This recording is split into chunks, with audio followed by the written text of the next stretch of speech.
Namo tassa bhagavato arahato sama sambuddhassa. Namo tassa bhagavato arahato sama sambuddhassa. Namo tassa bhagavato arahato sama sambuddhassa.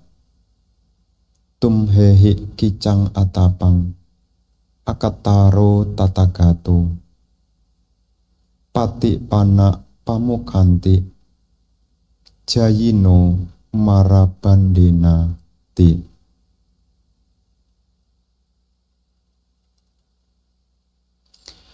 Para bapak, ibu, saudara-saudari sekalian, selamat pagi, terpujilah Sang Buddha, Namo Buddhaya.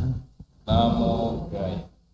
Pagi hari ini kita menyambut Trisuci Waisak dengan berbagai macam kegiatan. Siang nanti kita akan menyambut detik-detik Waisak. Dan pagi hari ini kita akan menggunakan waktu untuk membahas satu topik dhamma. Topik dhamma yang pagi hari ini akan kita bahas diambil dari kitab suci Dhammapada, syair 279, bagian dari Magga Waga, yakni waga tentang jalan. Penting bagi kita, khususnya umat Buddha, kenapa kita perlu membahas satu topik dhamma, supaya kita punya pemahaman, mendengar apa yang belum pernah didengar, memperjelas apa yang sudah pernah didengar, menghilangkan keraguan-raguan, meluruskan pandangan yang keliru, dan dengan kita menggunakan waktu berbincang dhamma akan menimbulkan kedamaian di dalam batin kita. Terkhusus di hari ini kita gunakan waktu yakni Dhammasakaca. Dhammasakaca adalah bagian dari petunjuk yang Sang Buddha berikan. Disebut sebagai penggunaan waktu yang baik.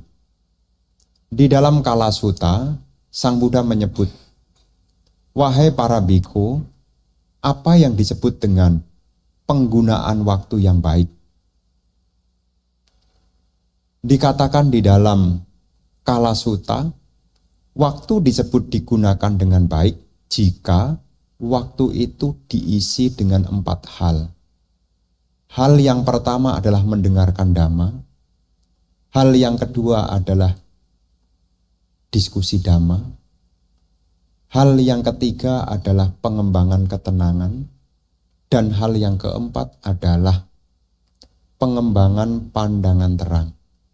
Jadi kalau seandainya salah satu dari waktu yang kita miliki kita gunakan untuk 4 hal ini, Sang Buddha menyebut itu disebut menggunakan waktu dengan baik.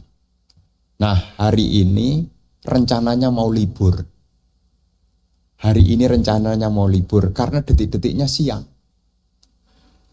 Apa libur aja, Bante? Sayang. Gimana kalau hari ini kita pakai untuk kelas dhamma atau Dhammasakaca. Supaya apa? Supaya kita punya waktu, kita isi dengan kebajikan. Minimal kita teringat kembali tentang ajaran Sang Buddha. Kenapa? Meskipun Sang Buddha itu telah parinibbana, sebetulnya kita diberi warisan. Warisannya bukan materi. Meskipun Guru Agung Sang Buddha telah parinibbana, kita diberi warisan berupa dhamma. Dhamma ini berharga. Kenapa saya katakan berharga? Untuk mendapatkan Dhamma, Sang Buddha butuh waktu. Berapa lama? 4 asangkaya kapa, 100.000 kapa. Waktu yang lama sekali. Dan untuk mendapatkan Dhamma ini, Sang Buddha sewaktu menjadi bodhisatta, beliau menyempurnakan 10 parami. Dan itu tidaklah gampang. Dana parami, sila parami, nekama parami, panya parami, kanti parami, aditana parami, saca parami, UPK parami, termasuk juga meta parami. Semua ada 10. Dan itu didapatkan tidaklah gampang. Dari 10 penyempurnaan parami itu, beliau akhirnya sempurna mencapai sama sambodhi. Dan beliau memperoleh Dhamma. Dhamma itulah yang seringkali kita sebut sebagai obat. Obat untuk apa? Obat untuk apa? Obat untuk meredakan, yakni usia tua, sakit, dan kematian. Maka Dhamma yang Sang Buddha ajarkan ini adalah bagaimana supaya kita mengikis kilesa, supaya tidak punya kondisi untuk terlahir kembali. Kalau tidak ada kelahiran, maka tidak akan ada cerita usia tua. Tidak akan ada cerita sakit. Tidak akan ada cerita kematian. Jadi kalau nanti jadi umat Buddha ditanya, kenapa umat Buddha bercita-cita untuk tidak lahir kembali? Ibu bapak memiliki satu pemahaman. Dengan tidak lahir kembali, ibu bapak tidak akan terkena kondisi. Tidak usah mengalami tua. Jadi tidak perlu mijetin dengkul lagi. Tidak perlu lagi. Tidak perlu minum obat lagi. Kalau tidak ada usia tua, tidak ada sakit, tidak ada kematian, itulah yang disebut dengan kebahagiaan yang tertinggi. Dan syaratnya dimulai dari kita belajar Dhamma. Sang Buddha memberi obat. Obat itu agar berkhasiat, syaratnya obatnya sudah dikasih petunjuk. Nih obatnya. Bagaimana supaya obat itu punya kekuatan? Obatnya tidak bisa hanya disembayangi. Tidak bisa hanya disembayangi. Makanya di kesempatan hari ini menggugah kepada kita semua, yakni engkau sendirilah yang harus berusaha. Para tathagata hanya menunjukkan jalan. Jadi kitalah yang mesti berusaha. Kalau Anda dari berobat, dari dokter, dari shinsei, mungkin dapat obat. Obat itu kalau kita tidak meminum, terus siapa yang minumkan kita? Dan kita tidak bisa nitip. Tidak bisa nitip. Tolong diminumkan ya, semoga saya sembuh. Bisa ibu bapak? Tolong ini kemarin dapat obat dari dokter itu ada 6 biji per hari mesti minum 2-2. Saya bosen minum obatnya. Terus kita berpikir, Mak, separuhan yuk. Supaya apa? Supaya saya sembuh. Apakah bisa? Tidak. Makanya Sang Buddha muncul ke dunia ini, beliau memberi Dhamma. Dhamma yang beliau sudah berikan, beliau jabarkan dengan beraneka ragam. Yang indah pada awalnya, indah pada pertengahannya, dan juga indah pada akhirnya. Indah pada awalnya adalah ada historinya. Ada yang menjadi latar belakang. Maka disebut indah pada awalnya. Bukan tiba-tiba. indah pada awalnya. Kenapa Sang Buddha mengajarkan hal ini? Ada historinya. Ibu bapak kan tahu kenapa Pangeran Siddhartha meninggalkan istana. Sebagai umat Buddha mesti tahu. Supaya apa?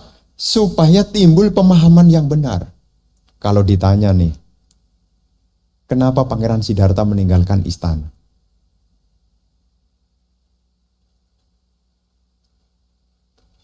Ini bukan meditasi ya.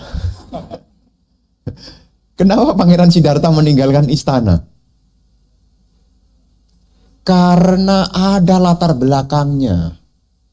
Inilah yang disebut dengan indah pada awalnya, ada latar belakangnya. Bukan lari dari keluarga, bukan. Ada latar belakangnya. Bukan tidak cinta pada keluarganya, bukan. Tetapi ada latar belakangnya. Melihat fenomena, ada yang tua, ada yang sakit, ada yang mengalami kematian. Barulah yang keempat, melihat seorang bertapa. Disitulah kemudian beliau terpikir, supaya saya bisa memberi obat kepada keluarga saya, supaya dia tidak tua, tidak sakit, tidak lagi mengalami kematian. Maka saya akan meninggalkan istana ini untuk mencari obat. Bukan lari dari tanggung jawab. Ini perlu saya sampaikan lagi. Karena ada orang yang pakai bahasanya itu agak mendiskreditkan.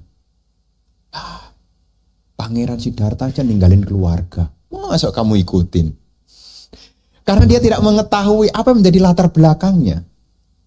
Latar belakangnya adalah Sangga Mulia. Makanya setelah beliau mencapai sama Sang Bodhi, beliau juga memberi obat kepada ayahnya, Raja Sudodana. Raja Sudodana sampai mencapai arahata.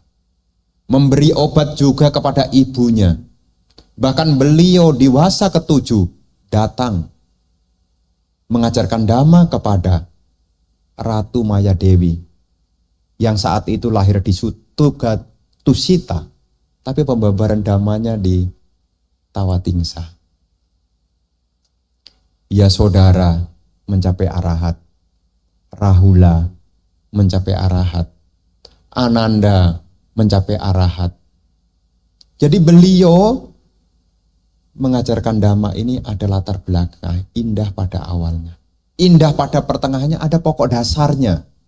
Apa pokok dasarnya? Untuk menghentikan penderitaan itu, seseorang perlu memahami 4 kebenaran mulia. Indah pada akhirnya. Kalaupun kita belum mencapai siswa Arya, dengan kita mengikuti dhamma, tidak mungkin jatuh di alam menderita. Indah pada akhirnya. Akhirnya akan indah. Jadi Sang Buddha mengajarkan dhamma ini supaya kitanya yang harus berusaha.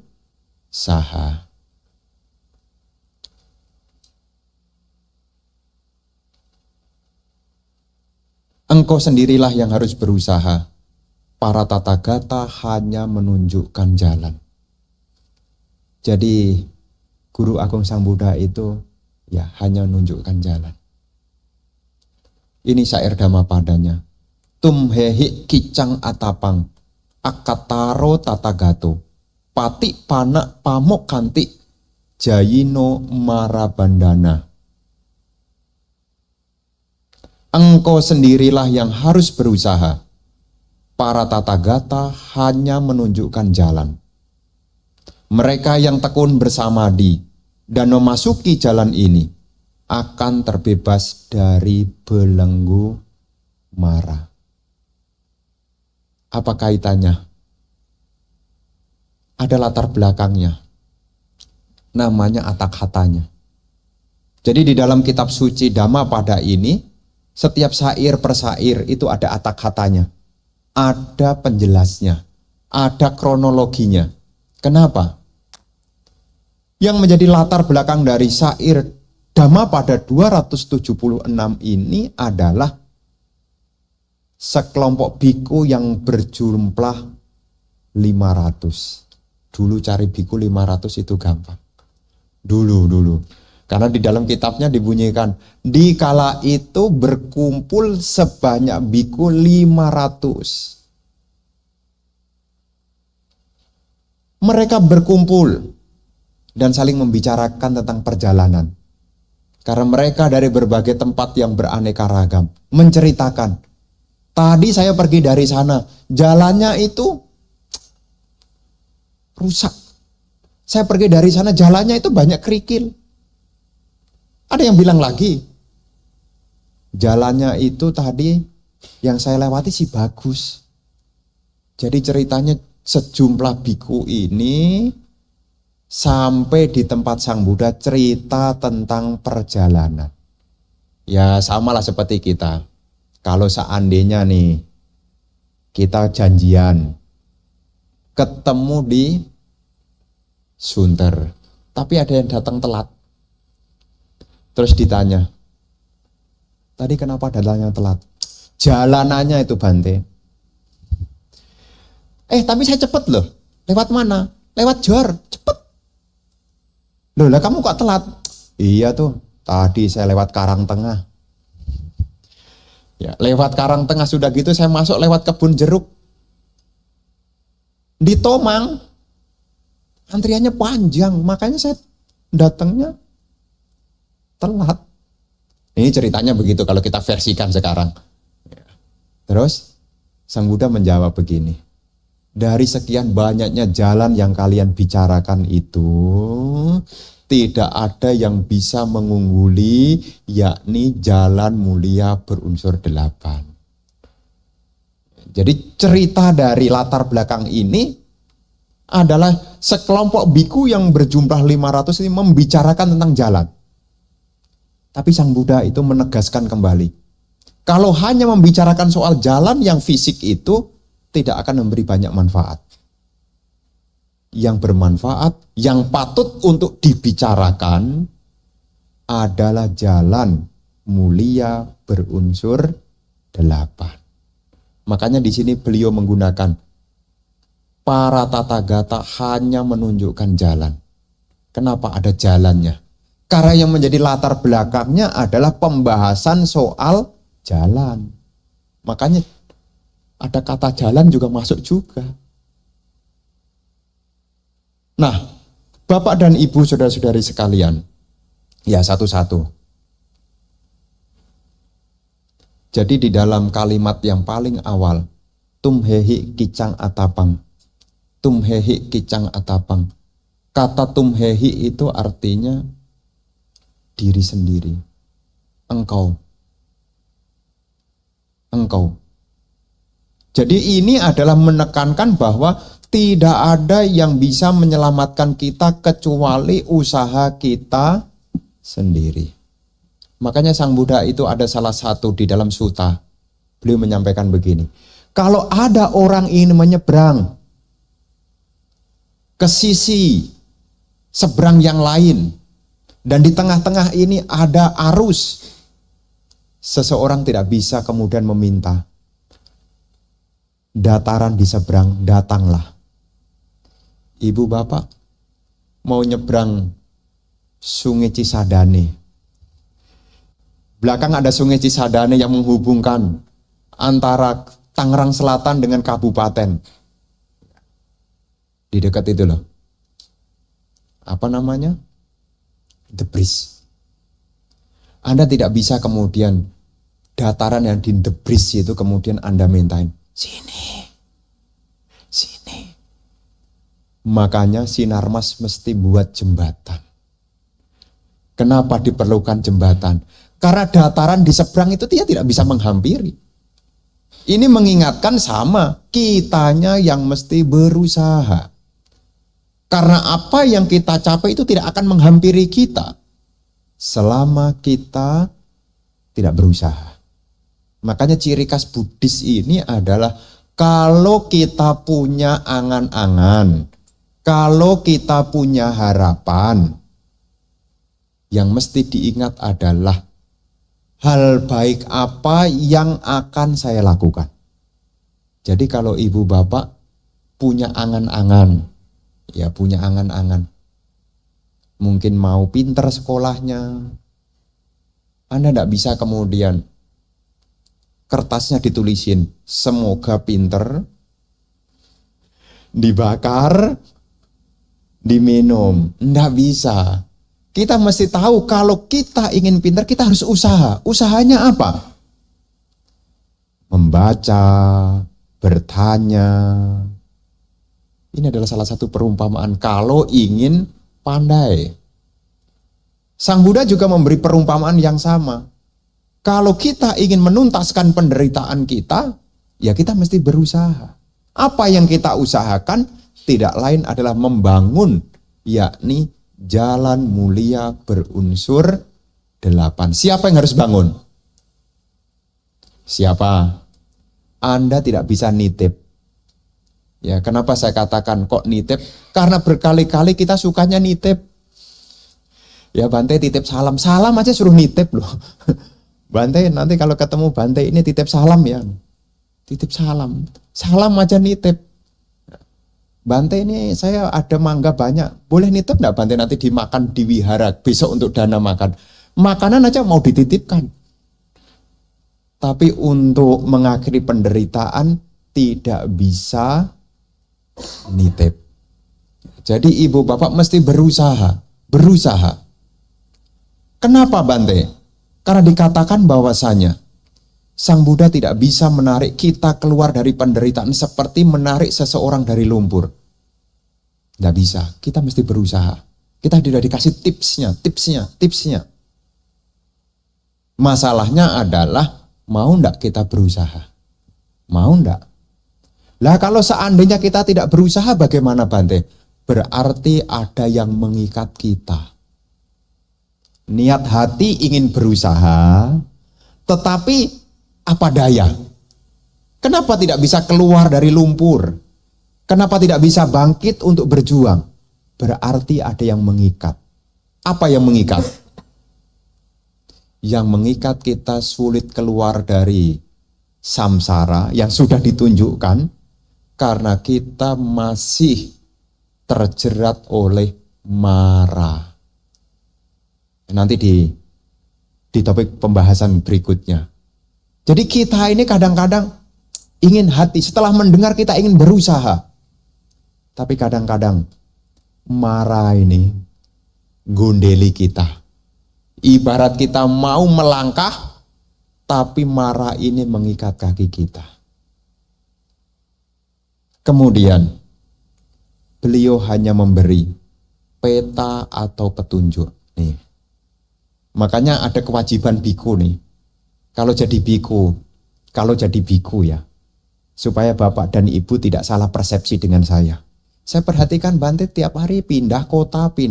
Enak banget ya jalan-jalan ya. Saya lihat statusnya ada di kota Pekalongan, ada di kota Samarinda, ada di kota Balikpapan, ada di Bali. Enak banget ya. Ibu bapak, saya sedang mengerjakan tugas. Jadi biku tugasnya ada 5. Yang pertama adalah mencegah supaya para umat tidak berbuat jahat. Mencegah. Yang kedua, mendorong untuk berbuat baik. Ini tugas saya. Ya, dorong Anda. Yang macet-macet saya samperin. Ayo. Lama banget gak pernah kelihatan. Ya. Saya bukan ngabsensi Anda ya.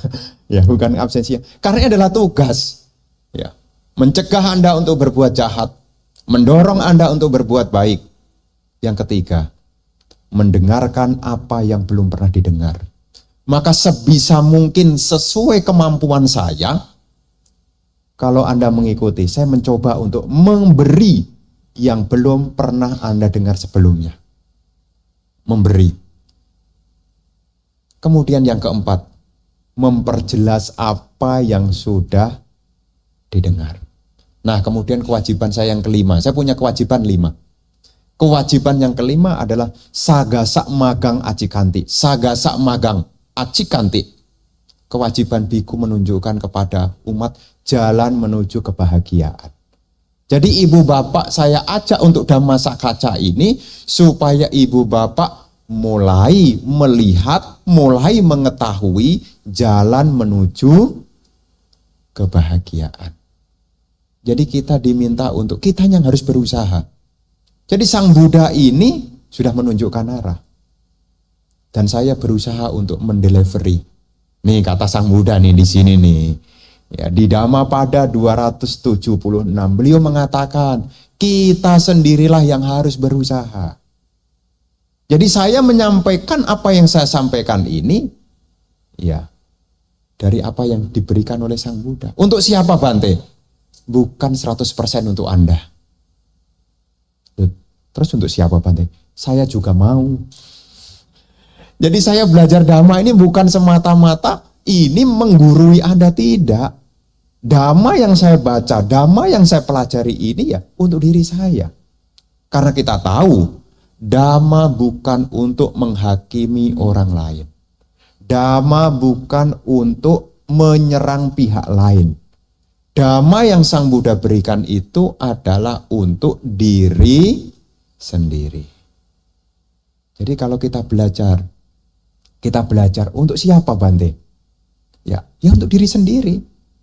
Kalau diri sendiri sudah merasa ngerti, maka saya ajak-ajak. Lah kalau diri sendiri tidak ngerti, mau ngajak bagaimana? Ayo kita beli duren. Misalnya begitu ngajak beli duren. Katanya duren musangking. Musangking kayak apa? Tidak tahu tuh. Ketika kita ngajak pasti kita tahu. Betul kan ya? Minimal meskipun belum mencicipi kita sudah punya deskripsinya. Kalau itu ada sesuatu yang berharga, sudah sepatutnya kita ajak. Makanya karakteristik dari Dhamma itu adalah ehipasiko. Ehipasiko, kemarilah. Kemari, ehi itu artinya kemari. Pasiko lihat. Kenapa keluar kalimat ehipasiko? Ada sesuatu yang berharga. Dan Anda juga berhak untuk memperolehnya. Makanya dipanggil, sini. Ada hal yang berharga. Dipanggil, ehipasiko. Sini, lihat ini berharga. Kepengen enggak? Kalau belum kepengen bagaimana Bante? Diundang lagi. Supaya semakin dekat dan semakin mengerti. Kemudian, apa yang menjadi pesan dari syair Dhammapada 276 ini adalah sejalan. Sesuai dengan apa yang menjadi pesan terakhir Guru Agung Sang Buddha. Guru Agung Sang Buddha sebelum parinibbana, beliau berpesan, Wayo Dhammo Sangkara Apamadena Sampadeta. Segala bentukan ini tidak ada yang kekal, berusaha. Jangan tunda. Masalahnya apa? Jangan tunda. Soalnya napas ini tidak kekal. Yang seolah-olah nafas selalu bersama dengan kita, nafas ini juga tidak selamanya. Nah, sebelum nafas itu berhenti, jangan buru-buru berhenti berlatih. Kecuali nafasnya sudah berhenti. Lah mau ngapain lagi, udah berhenti? Ya. Selama nafas ini belum berhenti, sebisa mungkin kita berusaha. Inilah penekanan dari tumhehi. Engkau sendirilah. Keberadaan Bante itu hanya teman. Teman itu ngajak. Ya, jadi Anda jangan berhenti mentang-mentang kalau tidak ada temannya. Habis sih Bante tidak pernah datang. Udah lama saya tidak ke wihara, habis Bantenya tidak pernah ke sini. Ayo meditasi. Sudah lama Bante saya tidak meditasi. Lulah kenapa? Kakinya sakit? Enggak. Bante sih tidak pernah ke sini. Jadi ibu bapak saudara-saudara, keberadaan teman ini hanyalah ya yang memberi motivasi.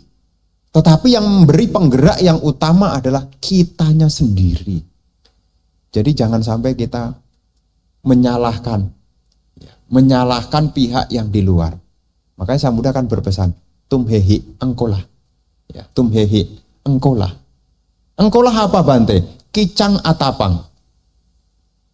Kicak itu artinya adalah kewajiban. Kicak. Atapang itu sama dengan atapi, semangat. Jadi di dalam praktek dhamma, di sini kita diingatkan untuk berusaha melaksanakan apa yang menjadi kewajiban. Menekankan bahwa usaha melatih ke dalam diri sendiri.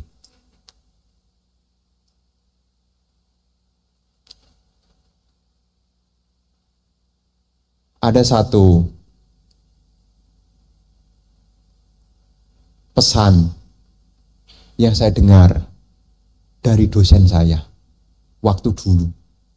Dosen agama Buddha ngomong sama saya begini.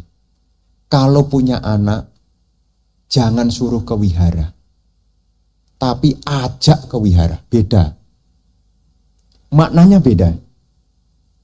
Kalau menyuruh ke wihara, anaknya yang berangkat, orang tuanya di rumah.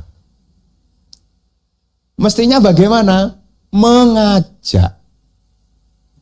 Jadi ketika kita praktek dhamma ini kita ngajak. Ngajak itu artinya bareng-bareng. Bukan menyuruh. Nih orang tua-tua. Ya, jangan suruh anaknya ke wihara. Masa enggak boleh Bante disuruh ke wihara? Belum lengkap kalimatnya. Mestinya adalah ajak. Kalau ajak berarti kitanya ikut hadir. Nanti kalau nyuruh, ternyata yang nyuruh tidak berangkat, nanti nular. Oh situ aja nyuruh aja enggak berangkat toh. Ya satu keberkahan ya. Kita memberi satu warisan, selain kita memberi warisan, yakni kekayaan materi, selain memberi warisan berupa pengetahuan-pengetahuan duniawi untuk memperoleh penghidupan, sangat dianjurkan memberi warisan berupa pengetahuan dhamma. Dan syaratnya kita harus mengajak. Jangan suruh, mengajak. Ajak. Kalau tidak pernah diajak, ya bagaimana tahu? Bagaimana tahu? Makanya di dalam praktek dhamma ini Sang Buddha itu mendorong untuk apa? Melatih kicak apa yang menjadi kewajiban. Apa kewajibannya? Melaksanakan yakni jalan mulia berunsur 8. Ini kewajibannya. Dengan apa Bante? Dengan atapi, dengan semangat. Atapi itu sama dengan api. Api itu membakar. Kenapa pakai perumpamaan api? Kenapa pakai perumpamaan api? Karena api itu tidak pernah menunda. Rumah kebakaran. Bisa kita ngomong sama api. Api tunggu dulu ya, jangan banyak-banyak dulu. Ini pemadam kebakaran belum datang. Bisa? Nggak bisa. Kenapa? Api itu kalau sudah melahap, dia akan cepat. Nggak bisa. Tuan rumahnya belum datang, biar tuan rumahnya lihat dulu. Apakah bisa menunggu api itu? Nggak bisa. Makanya di sini menggunakan atapi, semangat diterjemahkan dengan api. Api itu membakar. Sesuatu yang sudah membakar, menyala, tidak bisa disuruh redam. Ya, kalau ibu bapak bakar sampah, kemudian sampahnya itu terbakar hebat, kemudian saking hebatnya Anda lupa bawa ember untuk nyirem, kemudian Anda pesan, tunggu dulu ya, jangan gede-gede dulu. Apakah mau menunggu? Tidak. Seperti itulah kalimat atape, kalimat atapa atau atapi, yakni jangan pernah menunggu. Ya ibu bapak, ya jangan pernah menunggu. Dan Sang Buddha berperan di sini sebagai guru. Jadi bukan penyelamat ajaib. Guru itu pembimbing. Ya, guru pembimbing. Jadi beliau itu tahu loh, ini kehebatan Sang Buddha nih. Ini ngomong-ngomong kehebatan Sang Buddha. Sang Buddha itu kalau ngajar dhamma itu pakai skala prioritas. Jadi tidak langsung asal-asalan. Pakai skala prioritas. Prioritas yang pertama diibaratkan seperti bunga teratai yang sudah di atas permukaan. Tinggal nunggu sinar matahari, dia akan mekar. Nah, ini orang-orang yang seperti ini yang beliau akan cari duluan. Cukup diajarkan 4 kebenaran mulia dengan pendek, ngerti dia. Itu yang dicari. Ya. Jenis yang pertama. Jadi beliau akan ngajar. Ya. Ngajar yang dicari muridnya yang pertama ini, murid yang sudah siap. Ya, diibaratkan seperti bunga teratai yang di permukaan. Kalau ini yang pertama tidak dapat, barulah cari yang kedua. Yang kedua itu adalah bunga teratai yang mendekati permukaan air. Sang Buddha akan mengajarkan Dhamma kepada orang-orang yang bisa mengerti 4 kebenaran mulia secara terperinci. Nah, kalau yang pertama tidak dapat, kedua tidak dapat, ketiga. Seperti bunga teratai yang masih di dalam.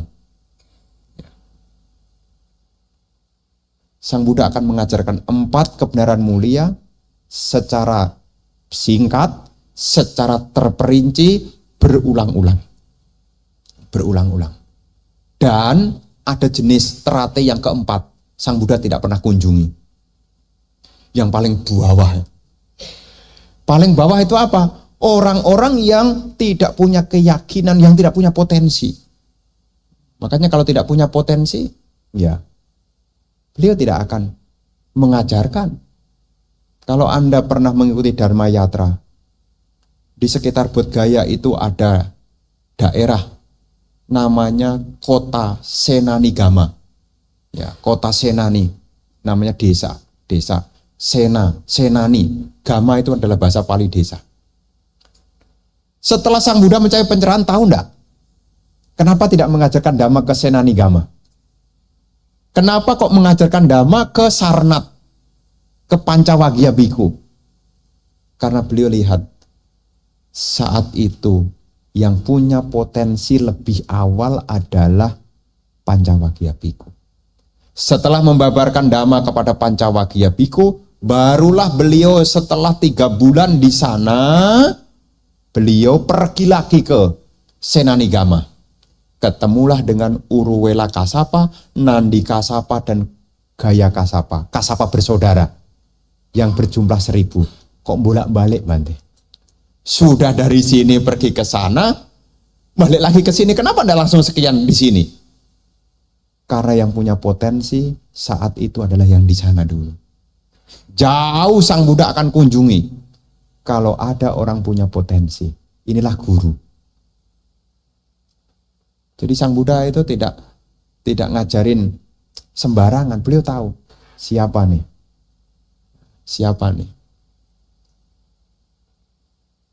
Dan ini menjadi satu kelebihan dari seorang sama Sang Buddha.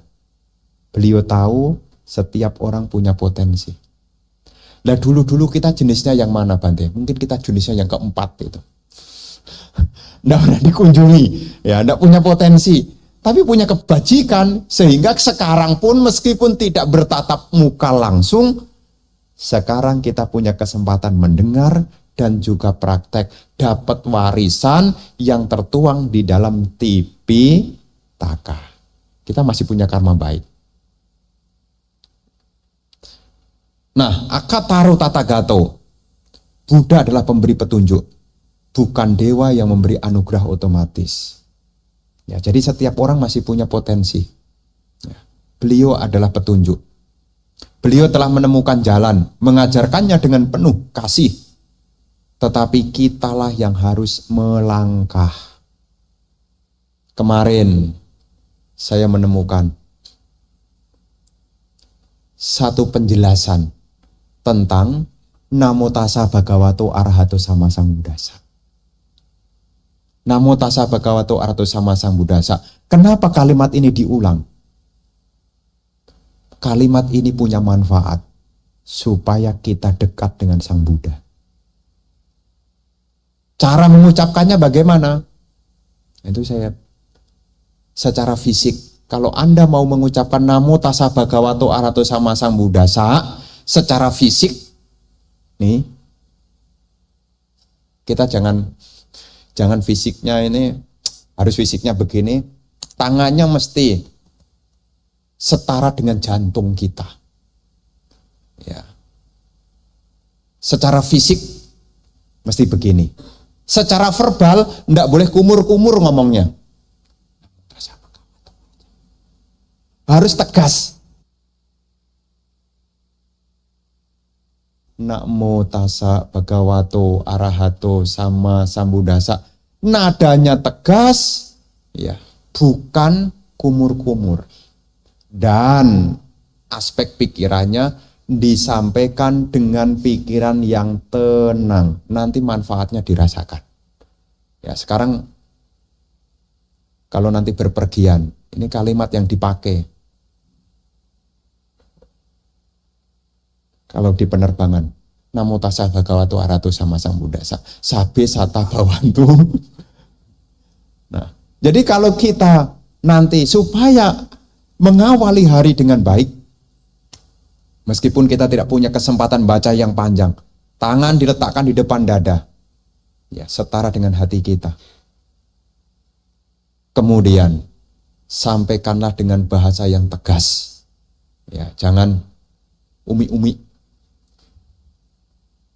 takut kedengaran sama yang lain. Ini bukan mantra yang dirahasiakan. Jadi Anda mesti secara fisik begini, ucapannya mesti tegas. Dan saat mengucapkan pikirannya mesti tenang. Ini mesti diingat-ingat. Ya, supaya apa? Cita rasa dari wandana penghormatan ini terasa. Ya, supaya terasa. Rasanya apa? Supaya kita dekat. Ya, jadi tangannya diletakkan di, ya. Makanya kalau waktu di wihara, namo tassa bhagavato arahato, tangannya separuh megang HP-nya. Gimana dapat manfaatnya? Ya, mesti dua. Ada filosofinya. Kenapa tangan ini merangkap? Ada filosofinya. Kita tidak menyimpan permusuhan dengan siapapun. Tidak ada yang kita sembunyikan. Tidak ada yang kita sembunyikan. Ini maknanya. Jadi tidak ada yang disembunyikan. Kalau salaman itu separuh bisa sembunyi. Ya, separuh bisa sembunyi itu.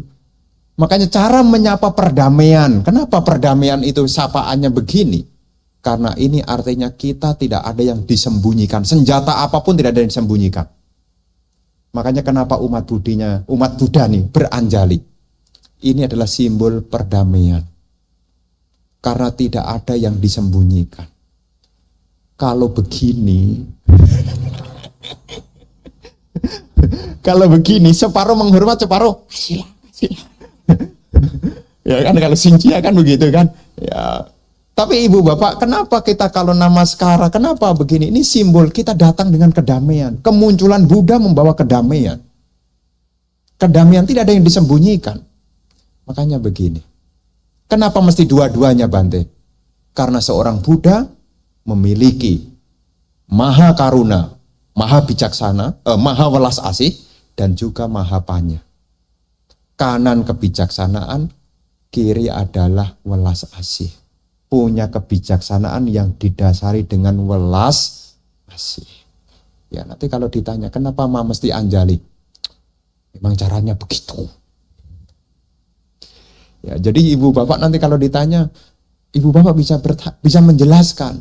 Ini gunanya Dhammasakaca nih, mumpung saya ingat nih. Nanti kalau ditanya, kenapa mesti anjali begini? Ini bukan kita berarti kita lebih rendah, bukan. Kita datang tanpa permusuhan, kita datang dengan kedamaian. Kenapa? Karena sudah terbangun dari kebijaksanaan, terbangun dari welas asih. Disatukan. Dan ini akan menjadi cita rasa. Ya, cita rasa yang saya datang tidak ada permusuhan. Dan satu keberkahan. Kita hidup tanpa permusuhan. Di antara orang-orang yang bermusuhan. Kita hidup tanpa permusuhan. Nah, ini salamnya. Ya. Jadi salamnya bukan begini. Ya, tapi jangan sampai nanti Sincia Anda kemudian begini itu. Ya nanti jadinya nanti lari dari apa menjadi budaya tradisi. Itu punya makna yang berbeda. Nanti tanyanya nanti bahasnya nanti waktu Sincia nanti ini. Kenapa Bante kok maknanya begitu? Itu bahasnya Sincia. Karena ini hari Waisak, maka pembahasannya adalah yang begini aja. Ya, jadi nanti ya namo budaya, saya datang dengan kedamaian. Saya sudah paham semua makhluk ingin bahagia, tidak ada yang mau menderita. Dan saya sudah tahu dengan landasan kebijaksanaan. Jadi kita harus melangkah. Kita harus melangkah. Sang Buddha ini petunjuk arahnya. Seperti dokter yang memberi resep. Tetapi pasien sendirilah yang minum. Jadi sudah dikasih resep, Anda mesti ngambil ke toko obatnya, dan kemudian Anda mesti minum. Nah, Ibu Bapak, kata tata gata. Tata gata ini berasal dari bahasa Pali, mengacu kepada ketika Sang Buddha memanggil dirinya sendiri. Jadi kalau Sang Buddha menyebut dirinya sendiri itu dengan menggunakan kata tata gata. Para tata gata bersabda. Jadi kata tata gata ini adalah sebutan ketika beliau menyebut nama. Tidak pakai saya atau aku. Tapi menggunakan kata tata gata. Ini khusus untuk sama Sang Buddha. Apa artinya? Tata gata. Tata itu artinya demikian. Gata itu artinya dari kata gacami, pergi. Artinya apa? Buddha telah pergi melampaui siklus kelahiran kematian. Tidak ada lagi keterikatan dalam samsara. Makanya kalau orang itu sudah terbebas dari samsara, sudah tidak terikat lagi, sebutannya sudah menjadi Buddha. Maka istilah tata gata ini mengacu dari dua kata, tata dan gata. Setelah beliau pergi, tata gata artinya yang datang. Maksudnya apa? Buddha telah tiba pada pemahaman sempurna tentang realita sebagaimana adanya. Maksudnya apa? Beliau sudah datang dengan menunjukkan kepada kita 4 kebenaran mulia. Jadi beliau datang itu memberitahu kepada kita tentang 4 kebenaran mulia. Apa manfaatnya? Apa kehebatannya 4 kebenaran mulia?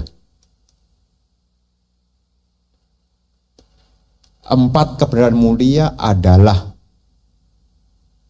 tahap pintu untuk mengakhiri penderitaan. Tidak ada jalan lain.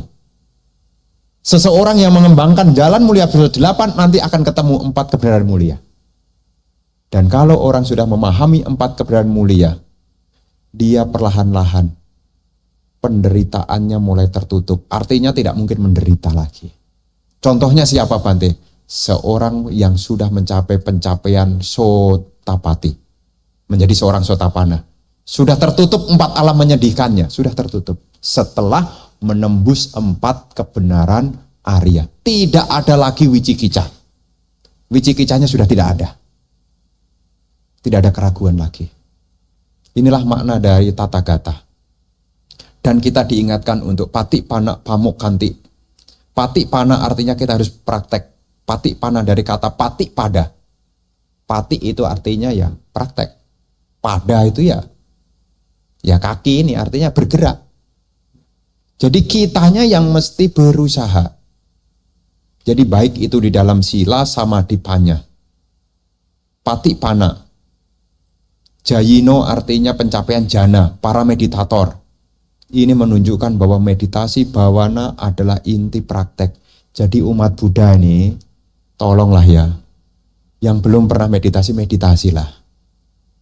Kenapa? Nanti ceritanya lucu loh. Kenapa kok lucu Bante? Bawa ciki tapi tidak pernah merasakan cikinya. Tahu kan ciki? Makanan anak-anak kecil itu, ciki-ciki loh. Ciki-ciki, citos itu kan bagus tuh kemasannya tuh. Tapi tidak pernah dibuka rasanya. Tahu enggak rasanya?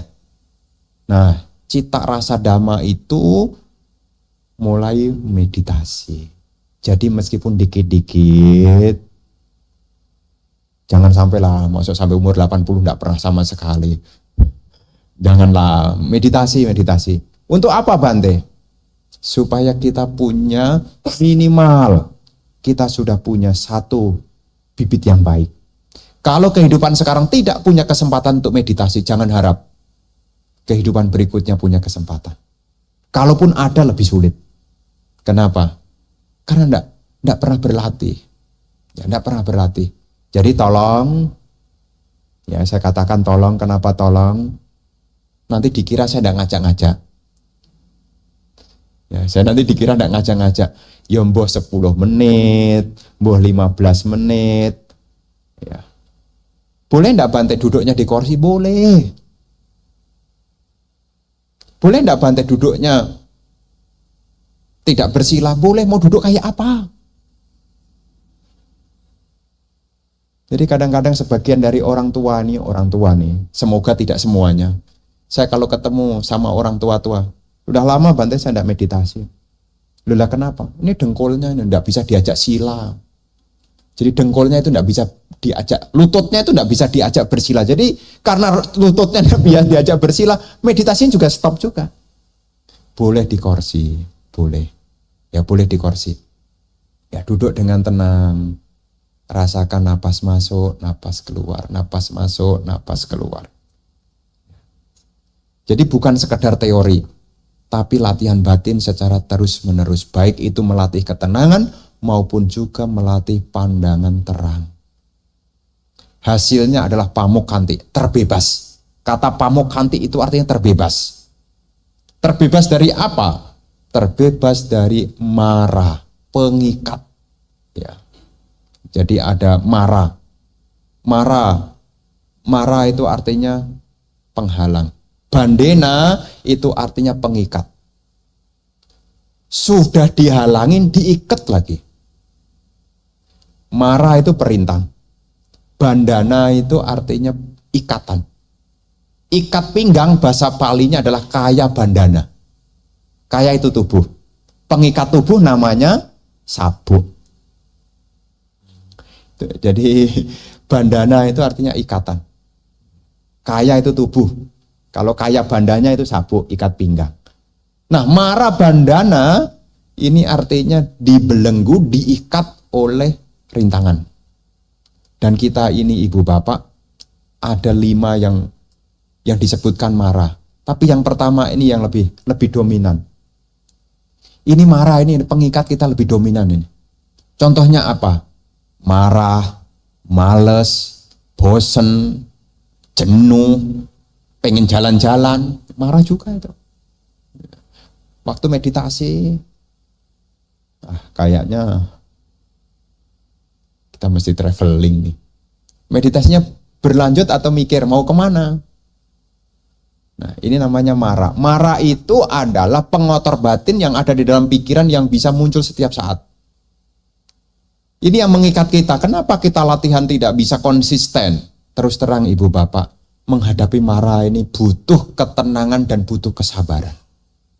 Bagaimana Sang Buddha menaklukkan mara? Beliau tenang dan sabar. Beliau tenang dan sabar. Sama dengan waktu kita meditasi. Pikiran bosan muncul, mesti tenang dan sabar. Marah muncul, mesti tenang dan sabar. Bosan muncul, mesti tenang dan sabar. Ya, ini menghadapi marah nih. Ya, menghadapi marah ini kita mesti tenang dan sabar. Karena kilesa marah ini, ya, kotoran batin ini bisa naik. Baik itu keserakahan, baik itu kebencian, tidak akan berlanjut kalau Anda punya ketenangan dan kesabaran. Namanya sabar itu penahanan. Kanti dari kata kam. Nahan. Nahan itu STOP. Berhenti. Ya, stop, berhenti. Jadi kalau orang yang tahan berarti dia mampu berhenti. Berhenti tidak terbawa oleh arus pikiran. Kanda mara. Ini mara yang kedua. Ini yang membelenggu. Gara-gara punya tubuh ini loh, makanya ngantuan. Makan kenyang, ngantuk. Capek, maunya rebahan. Kenapa Bante? Kok kalau kenyang ngantuk, capek pengen rebahan, mau berlanjut nanti atau nanti saja. Kenapa? Karena kita punya tubuh. Inilah resiko punya tubuh, kita diikat oleh tubuh. Apalagi rutinitas kita yang padat. Ayo meditasi. Kayaknya sudah dari hari Senin sampai Jumat udah capek loh. Jadi hari Sabtu pengen rehat. Itu sebetulnya adalah marah juga itu. Marah jenis apa? Namanya kanda marah. Karena punya tubuh, maka dia ingin membuat kita menjadi terganggu. Karena tubuh ini. Ya, marah berupa kanda, rupa kanda. Ada perasaan juga, wedana kanda. Ada sanya kanda juga, ada sangkara kanda juga, ada winyana kanda juga. Ini adalah perintang yang kita masih diikat. Karena punya tubuh ini satu sisi karma baik. Tapi kadang-kadang punya tubuh ini kalau tidak dipahami dengan bijaksana, dia juga jadi perintang.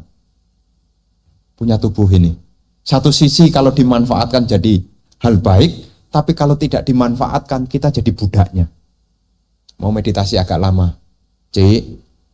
Diingatkan nanti kakinya nanti mati rasa loh. Udah meditasinya nanti aja. Tubuhnya tuh bisa ngomong begitu loh. Sudah pegel punggungnya, sudah bisa tata untuk sugi tata. Itulah mara yang kedua. Mara yang ketiga adalah karma baik. Abi sangkara. Bentukan-bentukan karma baik yang besar. Jadi kalau saya ceritakan di tempat yang lain kemarin kan, kalau dapat karma baik yang besar, contohnya mungkin ada jualan, omsetnya meningkat, dapat reward. Pas harinya 31 Mei, dapat tur sambil lihat sakura di Hokkaido. Mau ikut detik-detik Waisak atau ikut ke sana? Mau detik-detik Waisak atau pergi ke sana? Ini perintah yang ketiga, namanya karma baik yang besar. Karma baik yang besar. Jadi kita sudah mau siap-siap, dapat karma baik besar. Tidak usah keluar duit untuk jalan-jalan, dibayarin dapat uang saku. 31 Mei detik-detik Waisak pilihannya. Detik-detik Waisak atau ke sana? Umat Buddha pinter jawabnya. Ke sana Bante, kan detik-detik Waisaknya bisa lewat YouTube.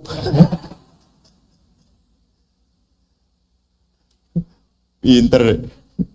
Ya, ini ada contoh ya, Abi Sangkara. Makanya kadang-kadang kalau orang terlahir menjadi raja, penguasa wilayah raja, itu juga karma baik terlalu besar. Ya, terlalu besar. Anda mau meninggalkan latihan untuk meditasi, tidak ada waktu. Jadi kalau karma baiknya terlalu besar menjadi penguasa wilayah, menjadi raja, ya pokoknya jadi orang-orang yang stratanya tinggi, itu karma baiknya besar. Tapi sebetulnya juga jadi penghalang. Penghalang. Kenapa? Karena ditawari kemudahan-kemudahan sampai-sampai kita lupa.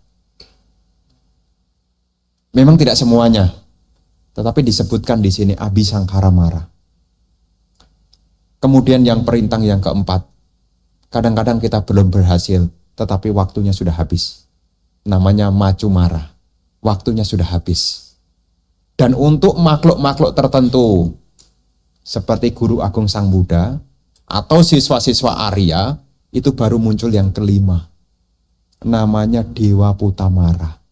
Ini adalah sesosok dewa dari surga para nimita wasawati dewa. Yang memang kalau ada orang yang mau mencapai kearahatan khususnya, akan menjadi satu penggoda. Penggoda. Tapi untuk kita-kita yang putu jana begini, marah itu, nggak usah turun tangan. Yang Dewa Putamara nggak usah turun tangan. Kita Kilesa marah aja udah. Nah, makanya kalau di terakhir-terakhir itu yang kelima, seperti Sang Buddha waktu pencerahan didatangin Mara yang bersama dengan pasukannya tidak mempan, kemudian yang tiga itu Arati, Raga dan apa? Arati, Raga dan Pokoknya 3 aja itu lupa saya. 3 jenis marah yang menggoda itu ya, yang menunjukkan ya 3 jenis marah itu. Kenapa saya ngeblank satunya ya?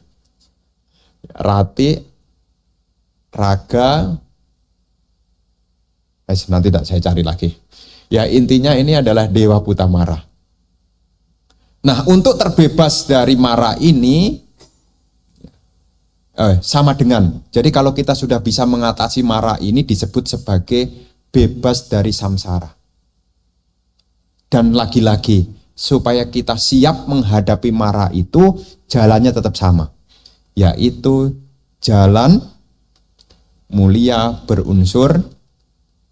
Nah, jadi ini adalah satu hal, ya di momen Trisuci Waisak, kita ingat kembali tentang apa menjadi topik-topik dhamma yang pernah Sang Buddha berikan. Agar kita punya pembekalan mulai dari pariyati. Ya, pariyati, kita punya pengetahuan yang akan mendukung pada pati-pati, mendukung pada praktek. Dhammapada 276. Tumhehi kicang atapang, akataro tatagato. Patik pana pamuk kantik jayino marabandena. Engkau sendirilah yang harus berusaha. Para tathagata hanya menunjukkan jalan. Ia yang meditasi dengan tekun, berlatih mengikuti sang jalan, ia akan terbebas dari segala mara pengikat. Inilah pemaparan hari ini sebagai ya mengisi detik-detik sebelum detik-detik Waisak dengan ya satu pembahasan Dhamma. Terima kasih atas perhatiannya. Kita masih punya waktu kurang lebih 30 menit ke depan. Jika ada pertanyaan-pertanyaan, ya nanti bisa disampaikan. Terima kasih atas perhatiannya. Sabe sata bawantu sugitata. Sadu, sadu, sadu. Baik, demikian tadi pemaparan dari Yang Mulia Bante Atadirotera. Nah, kini tiba saatnya sesi tanya jawab bagi Bapak Ibu, Rama-Ramani, saudara-saudari sedama yang ingin bertanya, kami persilahkan. Silahkan mengangkat tangan terlebih dahulu, kemudian nanti dari petugas akan mengantarkan mic kepada Bapak Ibu semuanya. Ada Bapak Ibu? Sebelah kanan saya mungkin? Oh, belum ada. Sebelah tengah, depan saya? Samping kiri, Bapak Ibu? Silakan, jika ada yang ingin ditanyakan. Belum ada? Oh ada. Ibu samping sini, samping kiri saya. Mic-nya.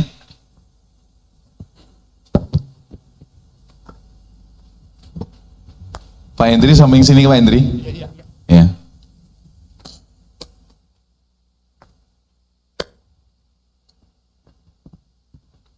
Dengan Ibu sebelah sini. Oh, oke.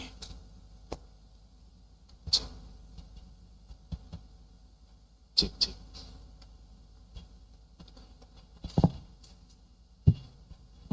Terima kasih Bante. Namo Buddhaya. Namo Buddhaya. Bante di 8 jalan Jalan mulia. 8 jalan utama. Terakhir itu di situ adalah konsentrasi benar. Nah, apakah konsentrasi benar itu kita harus mencapai jana 1, jana 2, dan jana 3 dan jana 4, Bante? Apakah benar harus mencapai jana? Baru kita bisa menembus 8 jalan utama, Bante. Terima kasih.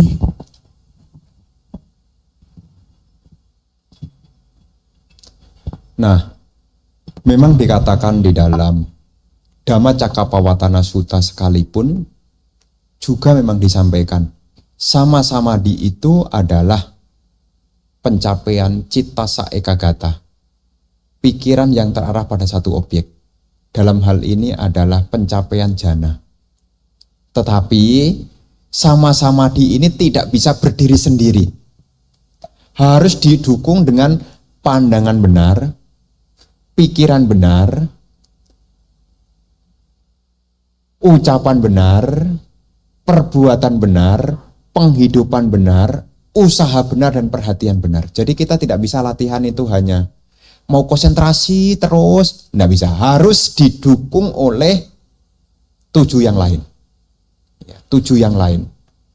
Kalau seandainya kita bisa praktek didukung dengan 7 yang lain, nanti dengan sendirinya. Dengan sendirinya itu, ya silanya bagus, namanya sila wisudi. Otomatis nanti kedua, cita wisudi. Pikirannya juga bersih juga. Jadi ibu bapak tidak perlu khawatir. Kok saya belum mencapai jana ya Bante? Saya sudah meditasi kok belum mencapai jana. Anda tinggal koreksi kok.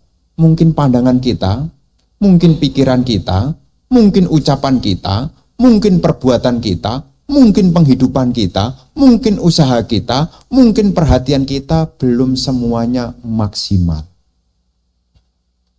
Jadi tidak bisa berdiri, mesti dikoreksi. Ya. Kalau seandainya sama-sama tidak berkembang, bisa jadi mungkin satu sisi meditasi iya, ngomongin orang juga iya. Ya itu kan ucapannya tidak benar punya tuh. Ya meditasinya sih berjam-jam. Kenapa tidak mencapai? Bisa jadi ucapannya ini. Kalau bukan ucapannya, mungkin dari perbuatannya. Meditasi iya, tapi sesekali kalau lihat nyamuk itu tidak tahan. Dicari, mana bawa raket itu dicari gitu. Nah itu juga berpengaruh. Jadi jangan sampai kita punya pikiran, saya sudah rajin meditasi kok belum mencapai, ketenangannya kok sulit. Ya kita tinggal lihat. Atau mungkin malah pikiran kita yang belum benar. Pikirannya yang masih melekat. Bukan nekama sangkapa, masih banyak keinginan. Bukan melepas. Atau mungkin ada ketidaksukaan. Biya pada sangkapa, belum abya pada sangkapa, bisa jadi. Termasuk saat latihan, jangan pernah membenci apapun. Misalnya, kadang-kadang ini tidak sadar nih, yang rajin meditasi nih.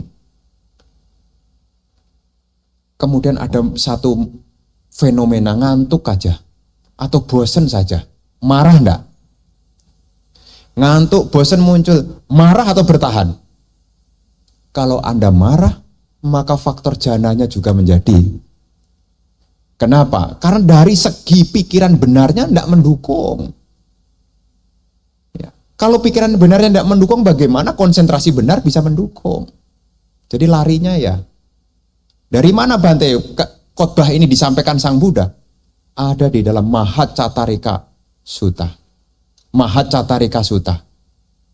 Bahwasanya sama samadhi tidak bisa berdiri sendiri tanpa adanya samaditi. Bahkan di situ disebutkan samaditi adalah awal dari segala hal. Pandangan benar itu nomor 1. Pandangan benar itu nomor 1. Barulah berikutnya. Ya, jadi kalau ditanya, apakah mesti mencapai jana? Iya. Tapi kenapa belum mencapai? Tinggal koreksi. Tinggal koreksi aja. Bagaimana pandangan benar kita? Bagaimana pikiran kita? Bagaimana ucapan kita? Bagaimana perbuatan kita? Bagaimana penghidupan kita? Bagaimana usaha kita? Dan bagaimana perhatian kita? Tinggal ngoreksi di situ. Karena ini satu kesatuan, bukan berdiri sendiri-sendiri. Ya, satu kesatuan. Jadi kalau ada satu yang lemah, maka yang lain akan lemah. Kalau satu kuat, yang lain kuat, semuanya akan berkembang dengan cepat. Begitu ya. Ya. Baik, demikian dari Bante. Semoga menjawab pertanyaan dari Ibu. Selanjutnya, di sini. Ya. Ibu, mohon maaf boleh berdiri terlebih dahulu. Ya, silakan Ibu.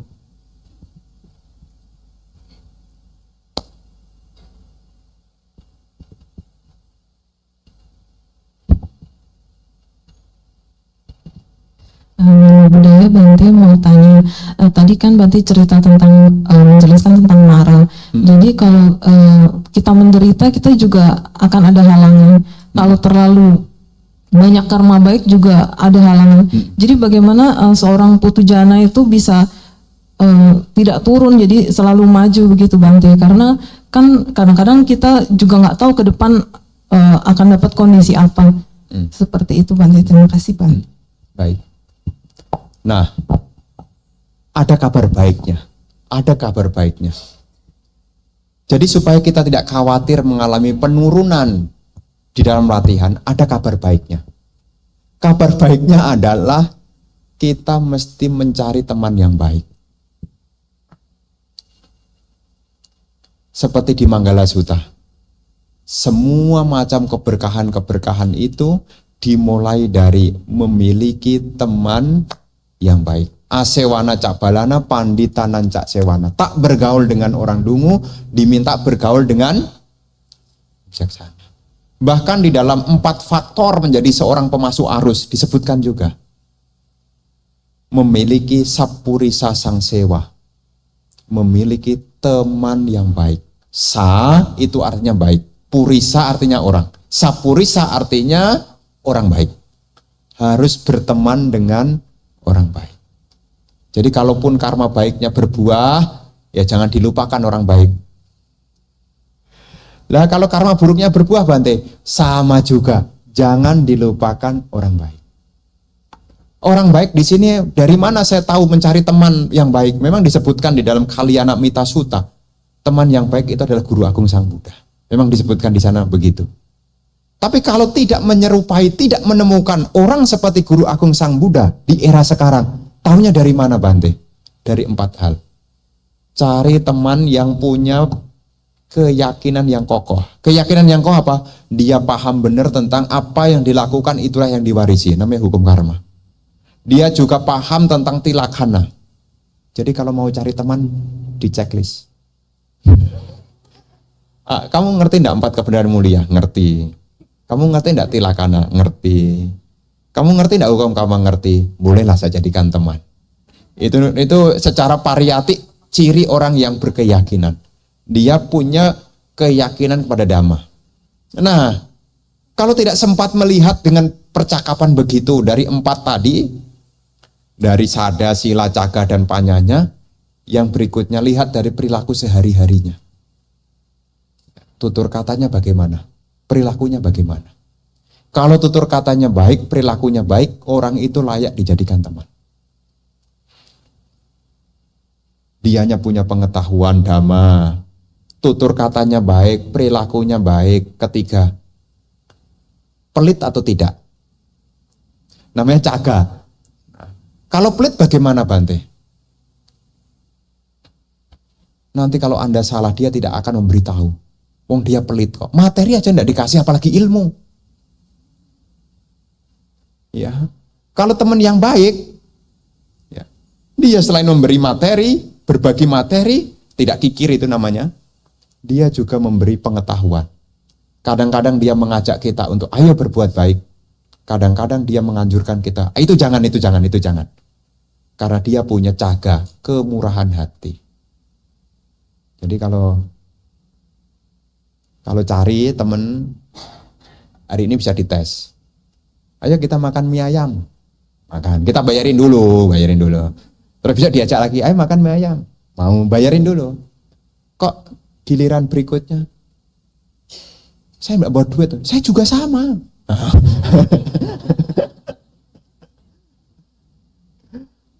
Ya jadi kriteria yang ketiga ini memang carilah teman yang baik. Disebut teman yang baik itu dia tidak kikir. Apakah dia tidak kikir secara materi ataukah dia tidak kikir secara ilmu? Dia mau ngajari kita. Nah, jadi meskipun ada karma baik atau karma buruk yang besar sekalipun, kita tetap kuat. Makanya ada satu perumpamaannya adalah teman itu seperti galah. Galah itu tongkat yang dipakai untuk nanam kacang panjang. Kacang panjang. Kenapa kacang panjang itu mesti diikatkan di galah? Supaya kacangnya bisa panjang-panjang. Kalau kacang panjang itu ditanam di tanah dan tidak dikasih galah, maka kacangnya panjang itu tidak jadi panjang, tapi melingkar. Makanya kalau ibu-ibu beli di pasar sayur, kenapa kacang panjang lurus-lurus? Bukan dari sononya. Bukan. Kenapa kacang panjang bisa lurus-lurus? Karena waktu menanamnya, petani sudah tahu caranya. Ini galahnya. Misalnya galahnya, dia ikat. Nanti kalau dia mulai keluar, dia akan turun begini. Kalau dia subur, maka hasilnya lurus-lurus. Tapi kalau meskipun lahannya subur, kacang panjangnya juga subur, tapi tidak ketemu galah. Nanti suatu saat saya ajak Anda ke Jepara. Studi lapangan. Bagaimana lihat bedanya kacang panjang yang cuma digeletakkan di tanah dengan kacang panjang, tanaman kacang panjang yang ditanam dipakai galah. Itulah artinya teman yang mendekatkan, yang membuat kita jadi lurus, tidak bengkok. Nah, jadi gimana caranya menghadapi khususnya Abhisangkara Mara? Ya, tetap Sapurisa Sangsewa, miliki teman-teman yang baik. Banyak kok teman-teman baik ini, banyak. Jadi itu bagian dari Dhamma, ya. Kalau kita punya teman yang baik, kita akan mendengar hal-hal yang baik, kita perhatiannya akan berkembang dan praktek kita akan terus berkesinambungan karena ada teman yang baik. Begitu ya. Baik, demikian tadi jawaban dari Bante atas pertanyaan dari Ibu, semoga dapat menjawab. Selanjutnya Bapak dan Ibu, silakan. Oke, Ibu yang dari depan. Namo Buddhaya Bante. Saya mau tanya, kan kalau jana itu dicapai dengan latihan meditasi. Iya. Kalau Sotapanna bagaimana? Apakah orang yang sudah Sotapanna mencapai jana juga atau bagaimana? Makasih Bante.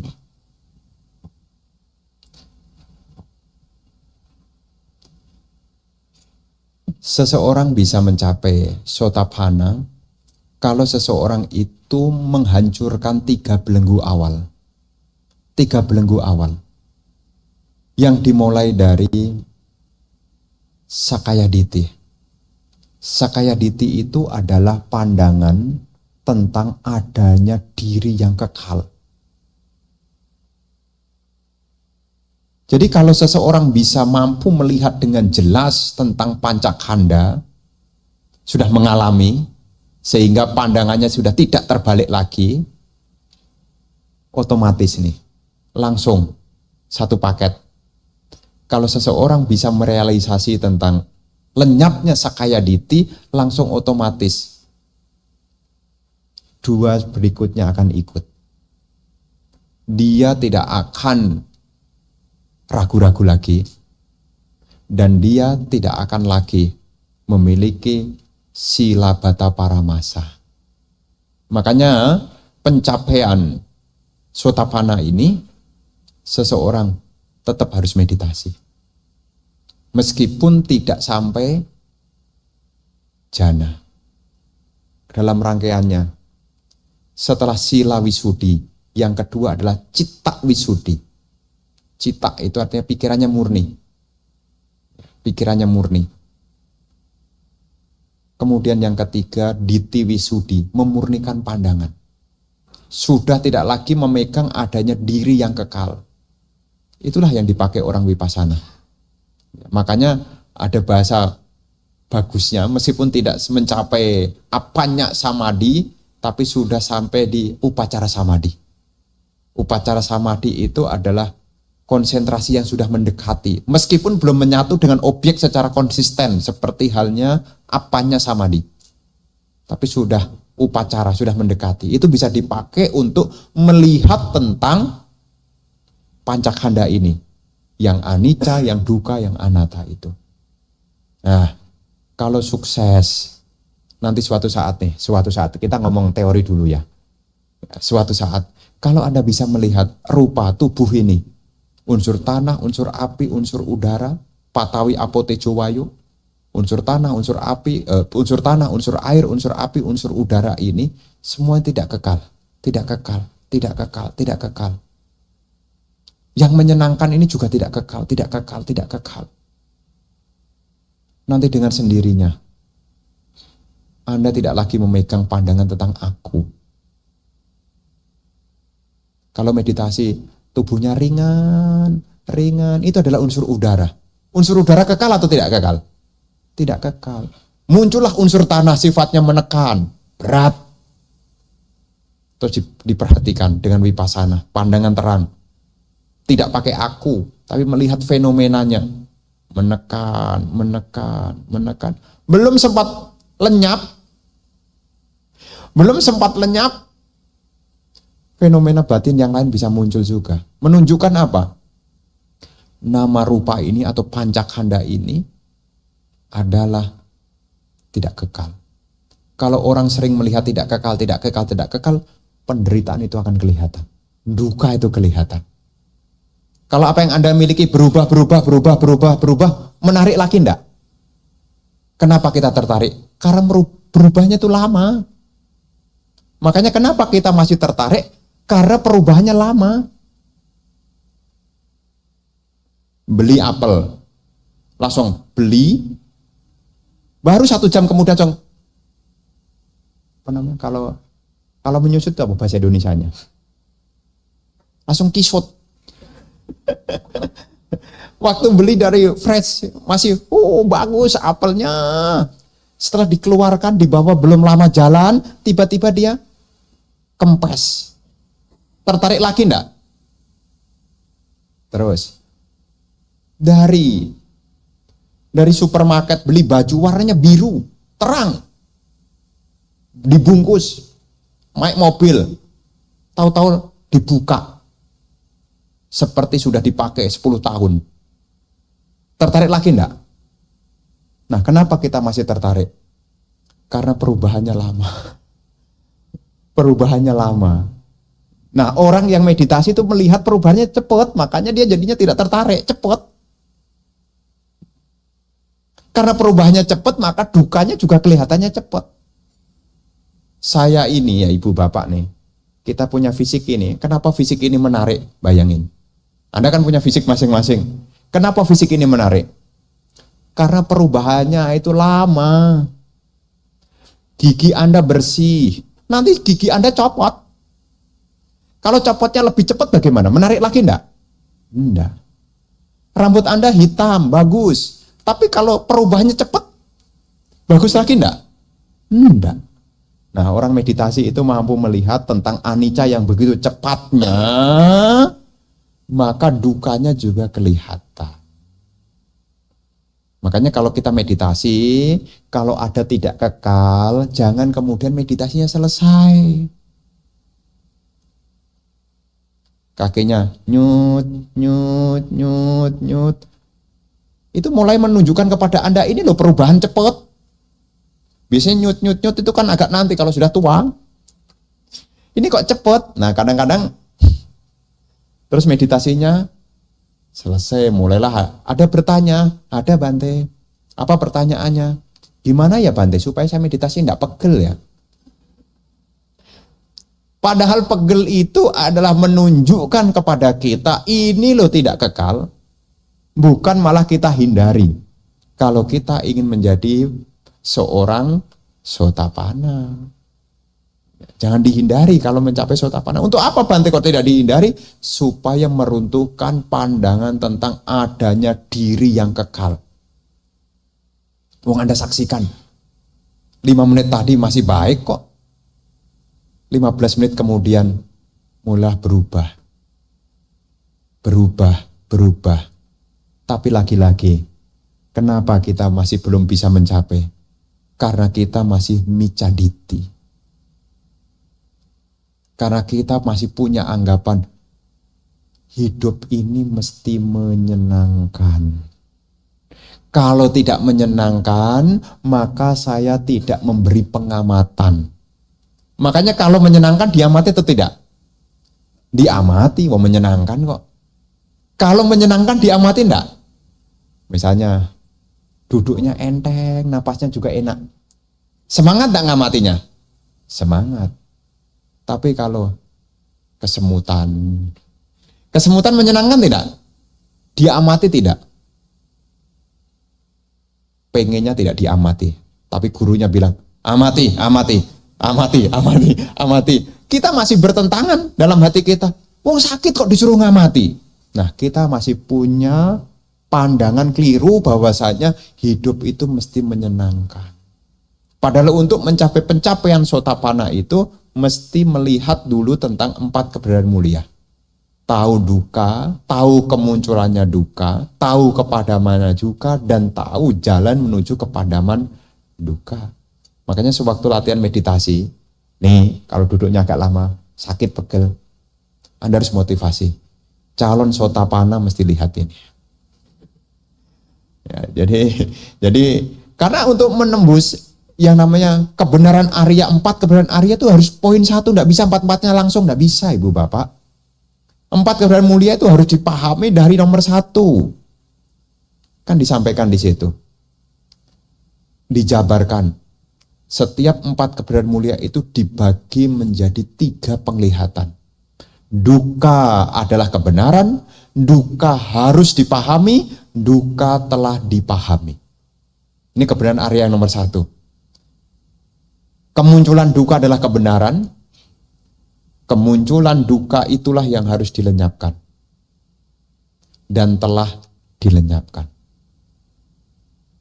Kepadaman penderitaan adalah kebenaran.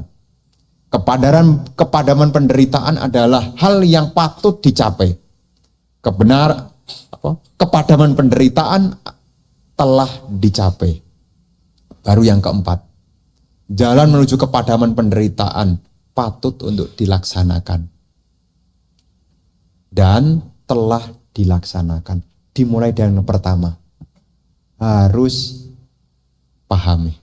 Namanya paham itu sering dikunjungi atau jarang-jarang dikunjungi.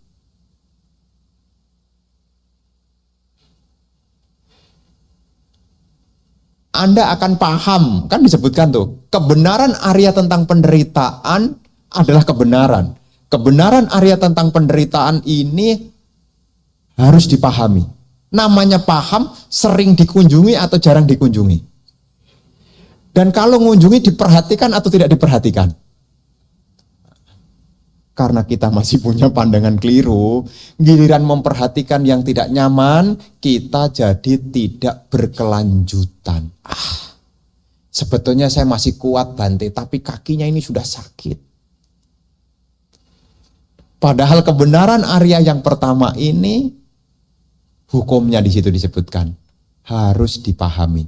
Namanya paham mesti sering dikunjungi. Anda akan paham dengan saya. Ya, Anda akan paham siapa saya, bagaimana saya, kalau Anda sering-sering ketemu saya. Kalau sering-sering ketemu nanti Anda paham. Sama juga, saya juga akan paham dengan bapak-bapak, ibu-ibu. Kalau saya sering berjumpa, nanti dengan sendirinya saya akan tahu.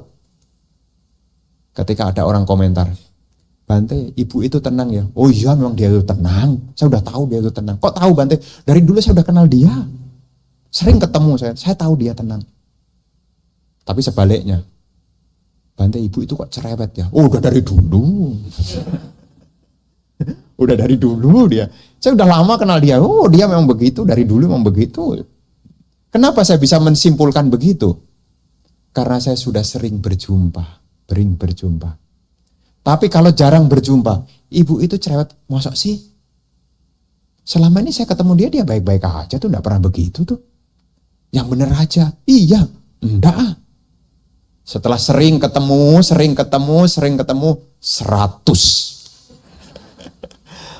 Betul. Nah, itu juga berlaku untuk sama dalam meditasi. Jadi kalaupun ada fenomena yang tidak menyenangkan, cobalah latihan untuk dilihat apanya Bante. Mulai dari karakteristiknya. Kalau ini adalah rasa menekan, berarti ini adalah karakteristik dari unsur tanah. Menekan. Kalau rasanya panas bagaimana Bante? Itu unsur api. Kalau rasanya semacam kaku, tidak bergerak bagaimana Bante? Harus dipahami, itu juga unsur tanah. Tapi kalau sudah lengket tuh kadang-kadang kaki saya paksa gerak-gerak, saya takut. Kadang-kadang suatu saat Anda meditasi itu kadang-kadang kaki Anda itu baik-baik saja, tapi karena tidak bergerak kemudian Anda khawatir. Kenapa jempolnya digerak-gerakkan? Dan Anda merasa jempol Anda kok lengket. Nah, lengket itu adalah unsur air. Kohesi, menyatukan. Jadi fenomena dalam vipassana itu harus dikupas dan sering dikunjungi dan sering dihadapi. Nanti dengan sendirinya, dengan bekal, yaitu sila yang baik, pikiran yang tenang, didukung dengan Anda punya daya analisis hati yang kuat, Anda bisa memilah-milah. Hingga akhirnya, Sakaya Diti menjadi lenyap. Lagi-lagi Ibu Bapak, saya ngomong apa adanya. Kita ini masih punya pandangan keliru. Sehubungan dengan apa? Dari kelahiran ke kelahiran. Apapun harus menyenangkan, itu yang masih tertanam. Duduk, sebenarnya masih bisa tahan, panas sedikit. Sudah geser tempat duduk belum? Kenapa Anda bergeser? Dan Anda tidak sadari. Padahal kenapa kita bergeser? Karena dalam pikiran kita, duduk itu mesti nyaman. Kalau tidak nyaman, mesti bergeser. Kok bisa begitu Bante? Itulah yang disebut dengan tanha, nandiraga, pono bawika, tata tatra binandini. Nandiraga sangat ragawi sekali. Pono bawa menyebabkan kelahiran demi kelahiran. Tata tatra binandini, tidak nyaman di sini, maka geser dikit. Ini tata tatra binandini, mencari perpindahan agar ketemu dengan kenyamanan. Bukankah itu wajar Bante? Iya wajar. Tetapi ini kalau diteruskan ini tidak akan bisa potong dari samsara. Kita akan terus digenggam oleh tanha. Karena karakteristik dari tanha adalah pono bawika, nandiraga, tata tata binandini, melahirkan kama tanha, bawa tanha, wibawa tanha. Jadi ibu bapak mulailah dari situ. Ya, nanti di rumah duduk vipassana. Ya, tubuh yang tegak diamati. Saat Anda memperhatikan tubuh Anda kan menegakkan tulang Anda. Pernah merasakan tulangnya? Lunak atau keras? Menekan atau meringankan? Nah, inilah unsur tanahnya. Jadi saat Anda menegakkan tubuh, merasakan tulang Anda yang tegak, ini adalah karakteristik unsur tanah. Perhatian pada unsur tanah secara kontinu, ini akan melihatkan kepada Anda, nanti Anda akan mengalami kecapean. Meditasi merhatikan, pegel, tegak terus itu pegel. Tetapi ada nilai manfaatnya. Realisasi kebenaran Arya nomor 1. Kalau melihat tentang ketidakkekalan, duka, nanti otomatis Anda tidak lagi mengklaim ini milikku, ini aku, ini diriku. Kenapa? Berubah-ubah terus. Dan kata kuncinya harus sering dikunjungi. Jarang dikunjungi tapi targetnya semoga sotapana. Bagaimana bisa dikunjungi? Bagaimana Anda bisa paham benar 4 kebenaran Arya kalau tidak sering-sering dikunjungi? Bagaimana? Dan memang lagi-lagi pandangan itu loh nomor 1.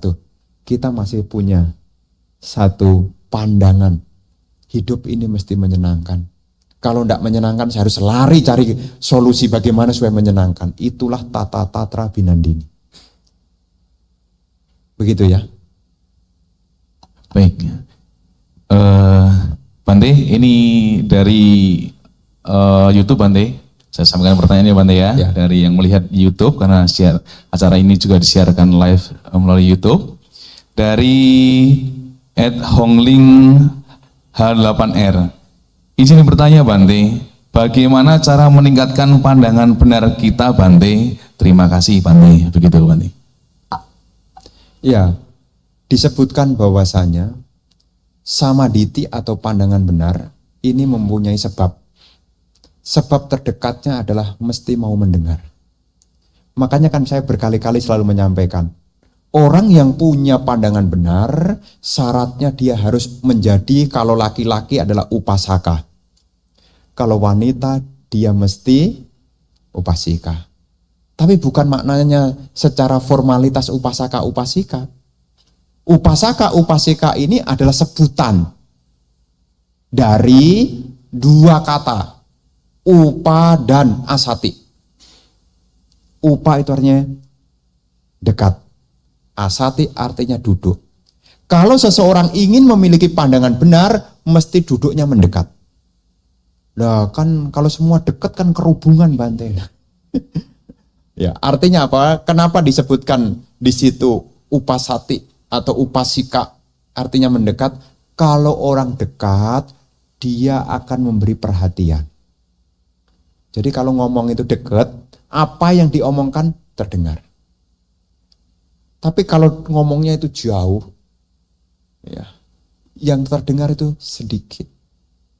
Memang proses untuk merubah pandangan itu dimulai dari ini. Mendengar. Bukan dari gambar, dari mendengar. Ada gambar, tidak ada suaranya, Anda tidak tahu apa ceritanya. Tapi meskipun tidak ada gambarnya, ada suaranya, Anda ngerti. Jadi pandangan itu dimulai dari mendengar. Makanya disebut suta mayapanya. Mendengar, sota, pendengaran. Suta, khotbah, belajar. Jadi bagaimana meningkatkan pandangan benar? Seseorang mesti mau mendengar. Dan supaya jelas, ya duduknya dekat. Kalau tidak dekat apa Bante? Perhatiannya dekat. Dan kenapa mendengarkan dhamma itu mesti ada sati? Karena sati itu nanti dipakai untuk merubah pandangan seseorang. Kalau seseorang perhatiannya lemah, bisa tidak nangkap ilmu? Panjang sedikit, sudah jenuh. Apalagi orang sekarang. Sudah menu hariannya TikTok. Sehari-hari cuma nonton yang 30 detik. Lama-lama wah, satinya melemah. Kemampuan untuk mendengar lebih panjang lagi, tidak kuat. Makanya kalau Anda mendengarkan ceramah agak lama, kenapa Anda jadi boring? Anda jadi bosan. Tahu enggak kenapa? Karena sati Anda lemah. Dengan kita mendengarkan ceramah agak lama, itu manfaatnya adalah sati Anda akan bertambah. Perhatian Anda jadi bertambah. Tapi kalau baru namo tassa 3 kali, nah itu bisa jadi indikasinya Anda punya sati lemah. Jadi saat kita mendengarkan dhamma, itu sebetulnya mengasah sati Anda juga. Selain samaditi, sama sati juga berkembang juga. Dan saat Anda mendengarkan ceramah, konsentrasi juga. Sama samadhi juga. Karena pikiran Anda tidak berhamburan. Cittasa ekagata, perhatian pada satu objek. Ya, jadi ibu bapak, saudara-saudari sekalian, jadi cara untuk meningkatkan kita punya pandangan benar dimulai dari datang mendekat, mendengar dengan perhatian. Ketika kita mendengar dengan perhatian, ada yoniso manasikara, panya akan muncul, samadhiti juga muncul di dalamnya.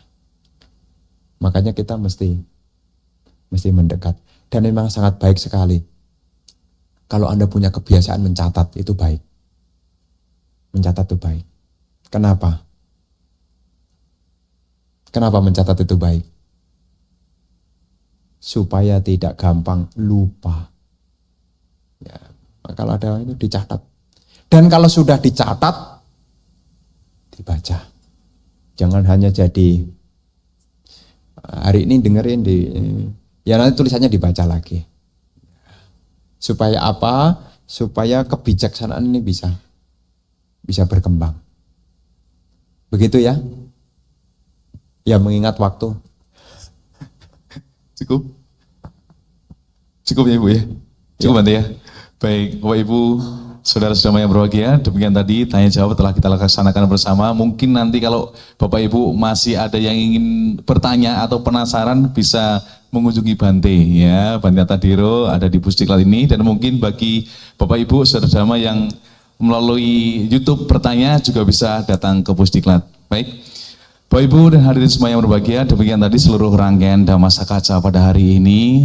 Terima kasih kepada Yang Mulia Bante Atadiro. Semoga dengan Dhamma Sakkaca ini semakin memperkokoh keyakinan kita kepada Sang Tiratana Buddha Dhamma dan Sangha, dan mari bersama-sama kita berusaha mempraktekkan Dhamma dalam kehidupan kita sehari-hari. Anumodana Bante.